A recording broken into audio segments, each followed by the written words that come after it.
શિયાળો હોય અને કોઈના ઘરમાં પાઉંભાજી ના બને એવું તો ક્યારેય બને જ નહીં।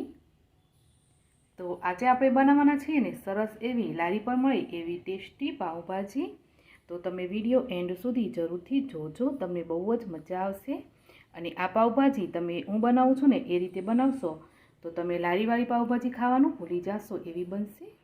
પન્નાની રસોઈમાં તમારું સ્વાગત છે। તો આજે આપણે બનાવીશું પાઉંભાજી। તો પાઉંભાજી બનાવવા માટે સૌથી પહેલાં તો આપણે શાકભાજી જોઈશે ઘણી બધી એવી। તો મારી પાસે જેટલી પણ શાકભાજી હતી એટલી શાકભાજી મેં આ રીતે ચોપ કરી લીધી છે। આપણે શાકભાજી કઈ કઈ લીધી છે અને કેટલી કેટલી લીધી છે એ હું તમને જેમ જેમ એડ કરતી જઈશ તેમ તેમ જણાવતી જઈશ। તો ચાલો બનાવવાનું શરૂ કરીએ। શાકભાજીમાં સૌથી પહેલાં આપણે લેશું 100 ગ્રામ જેટલું સમારેલું ફ્લાવર, 50 ગ્રામ જેટલા ગાજરના ટુકડા। તો ગાજરના ટુકડાને તમારે આ રીતે ઝીણા સમારવાના। 50 ગ્રામ ઝીણું સમારેલું બીટ। તો બીટ નાખવાથી પાવભાજીનો કલર છે ને એ સરસ આવશે। હવે 100 ગ્રામ આપણે અહીંયા વટાણા લીધા છે। અડધું શિમલા મરચું લીધું છે મેં। તો શિમલા મરચું તમે આખું પણ લઈ શકો, પરંતુ મેં અડધું જ લીધું છે। એક સમારેલું ટામેટું અને એક સમારેલી ડુંગળી લીધી છે। તો ટામેટા અને ડુંગળીને આપણે ગ્રેવી માટે પણ વાપરશું, પરંતુ આ રીતે શાકભાજીમાં બફાવામાં પણ થોડું એક એક જેટલું નાખી દેવાનું। 100 ગ્રામ આપણે આ રીતે કાકડીને સમારીને લીધી છે। અને હવે આપણે આની અંદર 150 ગ્રામ જેટલા બટાકા લેશું। તો બટાકાને પણ મેં આ રીતે સમારીને પાણીની અંદર રાખેલા, જેથી બટાકા છે ને એ કાળા નહીં પડે। તો અહીંયા છે ને ફ્રેન્ડ, જેટલી પણ આપણે શાકભાજી લીધી છે એ બધી શાકભાજી આપણે પહેલેથી ધોઈ અને પછી સમારેલી છે। તો આટલા શાકભાજી આપણે લઈ લેવાના છે પાવભાજી માટે। આમ તો તમે ઘરમાં જેટલા પણ શાકભાજી હોય ને એટલા શાકભાજીથી બનાવી શકો। હું પણ ક્યારેક ક્યારેક છે ને ખાલી બટાકા, ડુંગળી અને ટામેટાથી પાવભાજી બનાવતી હોઉં છું। તો એકદમ સિમ્પલ રીતથી પાવભાજી બનાવવાનું પણ હું તમારી સાથે શેર કરીશ। અત્યારે શિયાળો છે, શાકભાજી સસ્તી પણ છે, એટલે આપણે બધા શાકભાજી વાપરી અને પાવભાજી બનાવશું। તો 1 ઇંચ જેટલું આદું ઘસી લેશું આની અંદર।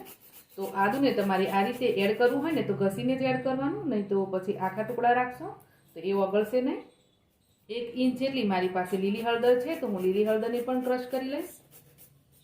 આંબા હળદર પણ છે, તો આંબા હળદરને પણ આપણે લઈ લેશું। હવે થોડા લીલા સમારેલા ધાણા એડ કરી દેવાના। અડધી ચમચી આપણે હળદર પાવડર એડ કરીશું। છેલ્લે 1 ચમચી મીઠું એડ કરી દેવાનું। અને હવે આપણે આ બધા શાકભાજીને બાફવાના છે, તો આપણે પાણી એડ કરી દઈશું। 2 કપ જેટલું આપણે પાણી એડ કર્યું છે।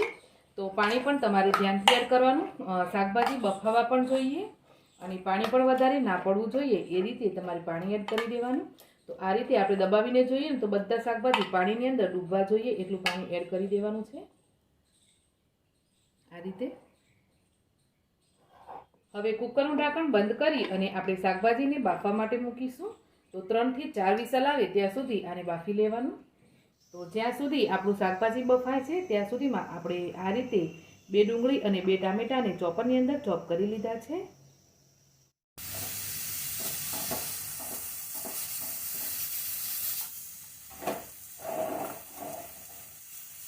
4 થી 5 વિસલ થઈ ગઈ। તો હવે આપણે ગેસને બંધ કરી દઈશું અને કુકરને ઠંડુ થવા દઈએ।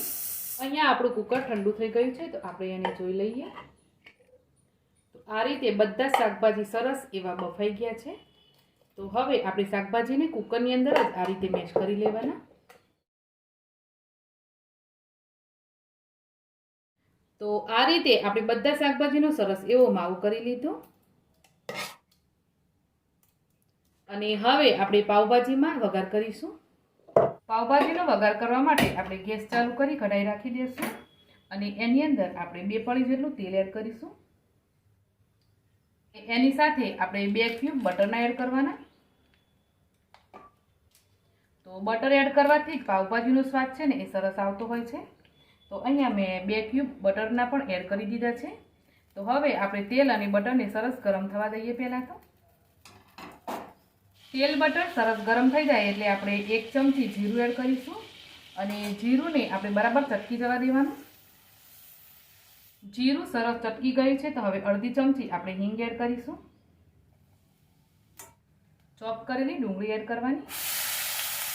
ડુંગળીને બરાબર થોડી ગોલ્ડન કલરની થાય ત્યાં સુધી સાંકળી લઈશું. પહેલાં તો ડુંગળી સતળાઈ ગઈ છે, તો હવે આપણે ટામેટાં ચોપ કર્યા એ ટામેટાં એડ કરી દઈએ. તો હવે આપણે અડધી ચમચી જેટલું મીઠું એડ કરવાનું. તો મીઠું તમારે ધ્યાનથી એડ કરવાનું, કેમ કે આપણે શાકભાજી બાફ્યા ને ત્યારે પણ 1 ચમચી મીઠું એડ કરેલું. ડુંગળી ટામેટાં સરસ સોફ્ટ થઈ જાય પછી આપણે બધા મસાલાઓ કરીશું. એની અંદર ચમચી આદુ લસણ મરચાંની અને લીલી હળદર ને ધાણા બધાની પેસ્ટ બનાવેલી છે, તો એ એડ કરી દઈશું. 2 ચપટી હળદર પાવડર પણ આપણે બાફતી વખતે એડ કરી છે. અને તો અત્યારે આપણે થોડી નાખીશું 1 ચમચી લાલ મરચું પાવડર.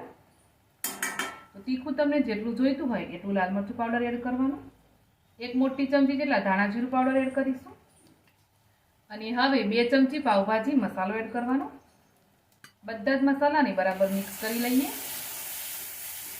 તો હવે આપણે આ પાવભાજીની વઘારની જે ગ્રેવી છે એ તૈયાર થઈ ગઈ છે. તો હવે આપણે જે શાકભાજી મેશ કરે એ શાકભાજી એડ કરી દઈએ.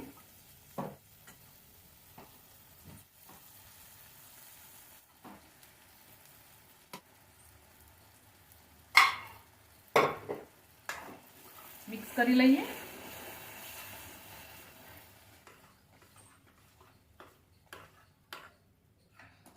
તો હવે આપણે વઘાર કરી લીધા પછી પાવભાજીને 5 મિનિટ માટે હાઈ ફ્લેમ પર જ આ રીતે કરી લેશું. અને આ ટાઈમે તમે મસાલાઓ આની અંદર એડજસ્ટ પણ કરી શકો.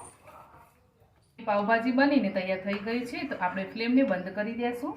અને છેલ્લે ઉપરથી આપણે લીલા ધાણા એડ કરીશું. લીંબુનો રસ એડ કરી દેવાનો.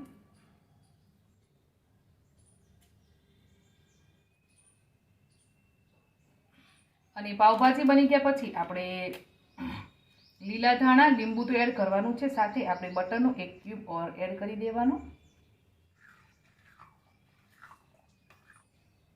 તો ચાલો આપણી ચટપટી પાવભાજી બની ગઈ.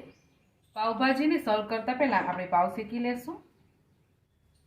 તો પહેલાં તો આ રીતે આપણે પાવને કટ કરી લેશું. બટર ગરમ કરીશું.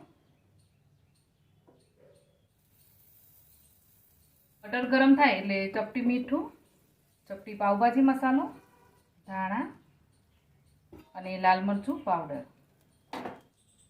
હવે પાવને રાખી દઈશું આ રીતે.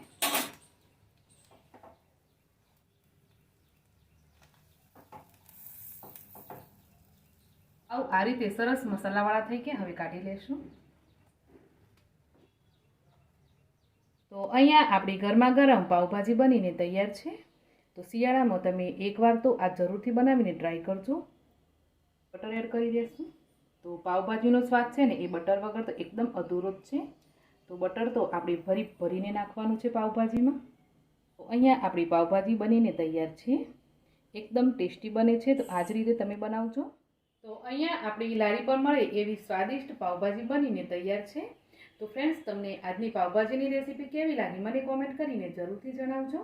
તમને આજની રેસીપી ગમી હોય તો મારા વિડીયોને લાઈક શેર કરી ચેનલને જરૂરથી સબસ્ક્રાઈબ કરજો.